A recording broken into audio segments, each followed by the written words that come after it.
Hello বন্ধুরা, কেমন আছো? আশা করি ভালো আছো। আমিও ভালো আছি। দেখো, অনেক লোক আমাকে বলে যে তুমি কি কাজ করো, কি কাজ করো। আজকে তোমাদেরকে দেখাবো যে আমি কি কাজ করি। আমি সুতো দিয়ে কীরকম ঘোরাই, আর এই সুতোটা দিয়ে কি কাজ হয় আমি সেটা বলে দেব। আর যদি কোনো জানার থাকে তাহলে আমাকে কমেন্ট করো, আমি তোমাদেরকে বলে দেব যে কী করছি, কি হয় কি না হয় আমাদের শান্তিপুরে।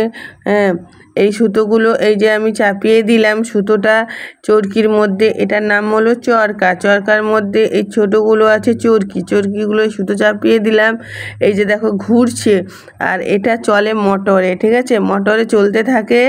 আমি ঘোরাই, যে এটা একটা ভরে গেছে, এই যে আবার খালি নলিটাকে আমি ঢুকিয়ে দিলাম, ঢুকিয়ে দিয়ে সেট করে দিলাম। তারপর এই দেখো এগুলো ঘুরছে, যেইগুলো ঘোরে যেগুলো থেমে যায় সেইগুলো সুতো হয় শেষ হয়ে যায়, নাহলে কেটে যায়। এটা যেরকম কেটে বন্ধ হয়ে আছে।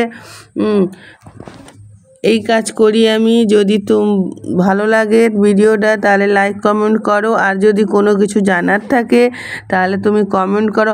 এই সুতোগুলো দিয়ে যে কি হয়, এই শাড়ি তৈরি হয়, যদি জানতে চাও তাহলে আমি আবার একটা ব্লগ নিয়ে আসবো।